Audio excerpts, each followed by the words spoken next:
Salut les amis, bienvenue sur votre chaîne préférée TV New Monde Plus, mais avant de commencer, n'oubliez pas de vous abonner à ma chaîne et d'activer la cloche de la chaîne, ou de cliquer sur la petite cloche de notification, pour ne pas manquer nos prochaines vidéos. L'influx prédicateur s'exprimait à... Nouveau putsch, le Mali après le Burkina Faso. S'il y a un pays qui doit observer ce qui se passe au Burkina Faso avec beaucoup d'appréhension, c'est bien le Mali. En effet, il y a de très grandes similitudes entre les situations du Burkina Faso et du Mali. Différentes sources confirment de profondes dissensions au sein de l'armée malienne et évoquent l'éventualité d'un coup d'État imminent.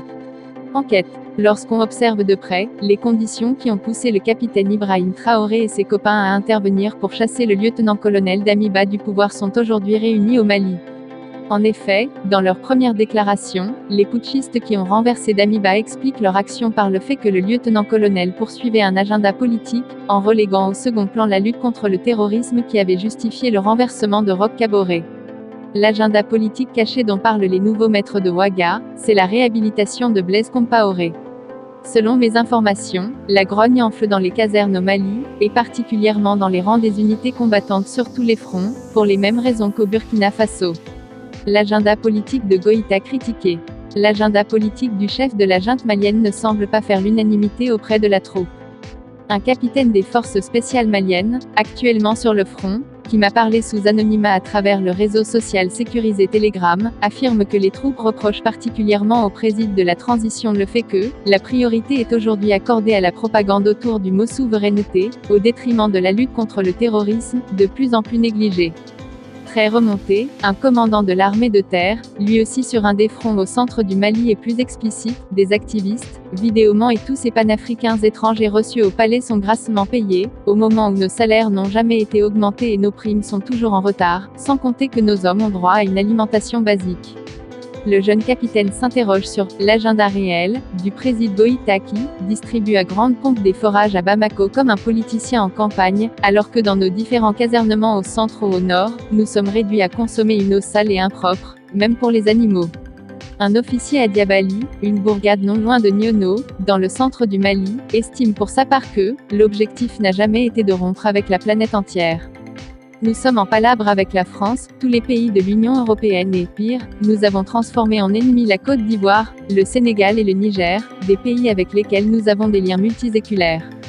Même les Tchadiens qui étaient à nos côtés dans les moments les plus difficiles, nous nous sommes brouillés avec eux. Pourtant, nous savons que le Mali seul ne pourra jamais gagner contre un terrorisme à caractère transfrontalier. Un sous-officier des renseignements à Gao ne pardonne pas le fait que toutes les emprises où l'armée française s'est retirée ont été occupées par les groupes terroristes, ce qui démontre que nos autorités, occupées à faire de la propagande à Bamako, n'avaient même pas prévu un plan d'occupation du terrain après le départ des Français. Très amer, le sous-officier, un Sonraï de Niafunke, révèle que l'armée malienne dans toutes les zones du nord abandonnées par les forces françaises, est plus préoccupée à se protéger plutôt qu'à protéger la population abandonnée au diktat des djihadistes. Assimi et sa bande nous ont trahis. Présence de Wagner, source de tension.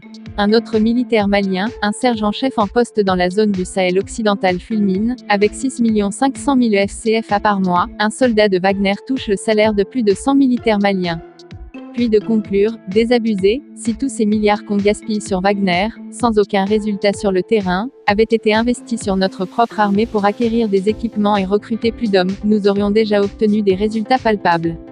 Des sources diplomatiques et sécuritaires à Bamako indiquent qu'au sein même de la junte, des dissensions relèvent désormais du secret de Polichinelle.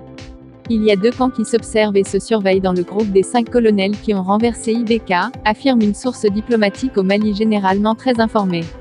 J'ai pu recouper cette information auprès d'un officier supérieur des services de renseignement maliens avec qui j'entretiens une amitié de plus de 20 ans. Entre Assimi et Dio, l'ambiance est similaire à celle qui régnait entre Sankara et Compaoré, quelques semaines avant que le second ne renverse le premier. Toutes nos informations, surveillance, analyses et renseignements sont formels sur le fait que le colonel Dio, numéro 2 de la junte et président du Parlement de transition, n'attend que l'occasion idéale pour renverser le président.